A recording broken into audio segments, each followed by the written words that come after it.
जय माता दी दोस्तों आखिर क्यों भगवान श्री कृष्ण ने कर्ण का यौवन ले लिया था।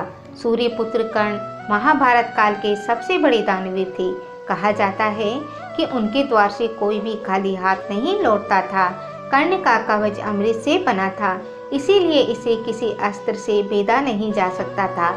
ऐसे दिव्य कवच को कर्ण ने हंसते हुए इंद्र को दान कर दिया था। अंतिम समय में जब कर्ण के पास कुछ भी नहीं था, वो मरने वाले थे, तब भी श्री कृष्ण को खाली हाथ नहीं लौटाया और अपना सोने का दांत तोड़कर भगवान श्री कृष्ण को दान कर दिया था।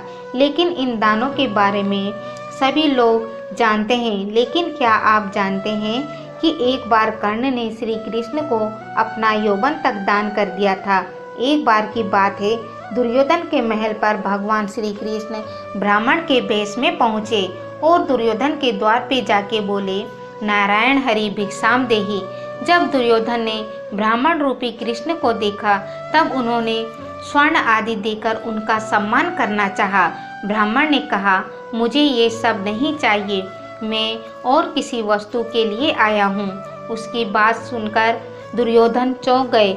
उसने ब्राह्मण से पूछा कि हे ब्राह्मण देव, आपको क्या चाहिए?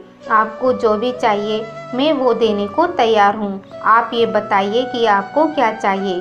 दुर्योधन की बात सुनकर ब्राह्मण देव ने कहा, मैं अपने वृद्धावस्था से बहुत दुखी हूँ। मैं बचपन से ही 4 धाम की यात्रा करना चाहता था, लेकिन मेरे यौवन रहते मैं ये यात्रा नहीं कर पाया।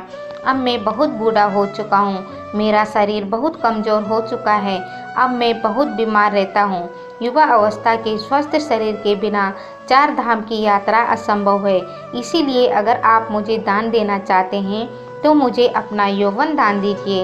यह सुनकर दुर्योधन ने बोला, मेरे यौवन पर मेरा अधिकार नहीं है, मेरी पत्नी का भी इस पर अधिकार है।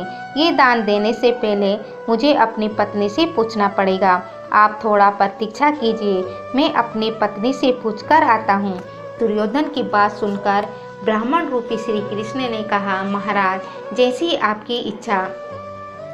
इसके बाद दुर्योधन ने अपनी पत्नी भानुमति से पूछा। भानुमति राजी नहीं हुई कि दुर्योधन अपना यौवन दान कर दे। उसके बाद दुर्योधन मुंह लटकाते हुए ब्राह्मण के पास लौट आए और ब्राह्मण से कहा, मैं तो आपको अपना यौवन दान करने के लिए तैयार था, लेकिन मेरी पत्नी नहीं चाहती थी कि मैं आपको अपना यौवन दान करूं, इसीलिए मैं आपको अपना यौवन दान नहीं कर सकता। कृपया आप मुझे क्षमा कीजिए। तब भगवान ने सोचा कि वो दानवीर कर्ण से ही दान मांगेंगे। इसके बाद ब्राह्मण कर्ण के द्वार पर पहुंच गए।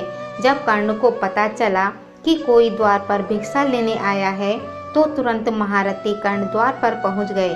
तब ब्राह्मण रूपी कृष्ण के पैर उन्होंने अपने हाथों से धोए। इसके बाद कर्ण ने उनको भोजन करवाया और फिर ब्राह्मण से पूछा कि मैं आपकी क्या सहायता कर सकता हूँ। बोलिए, आपको क्या चाहिए? सोना चांदी कुछ भी मांगिए, यहाँ तक कि मैं आपको अपना जीवन भी दान कर सकता हूँ। तब ब्राह्मण ने जो बात दुर्योधन से कही, वही बात कर्ण से भी बोली। उसके बाद कर्ण भी अपनी पत्नी से पूछने अंदर चले गए। कर्ण की बात सुनकर उनकी पत्नी वैशाली बोली, आर्य, आप जैसे दानवीर को दान देने के लिए किसी से पूछने की जरूरत क्यों आन पड़ी? आप ब्राह्मण को निसंकोच अपना यौवन दान कर दें। इसके बाद कर्ण ने अपना यौवन ब्राह्मण को दान करने की घोषणा कर दी। फिर ब्राह्मण के शरीर से भगवान श्री कृष्ण प्रकट हुए। उन्होंने कर्ण से कहा, धन्य हो आप दानवीर। दानवीर तो इस धरती पर बहुत से हुए हैं, लेकिन आपके जैसा दानवीर मैंने कभी नहीं देखा। आपकी दानवीरता के कारण ये संसार आपकी जय जयकार करेगा।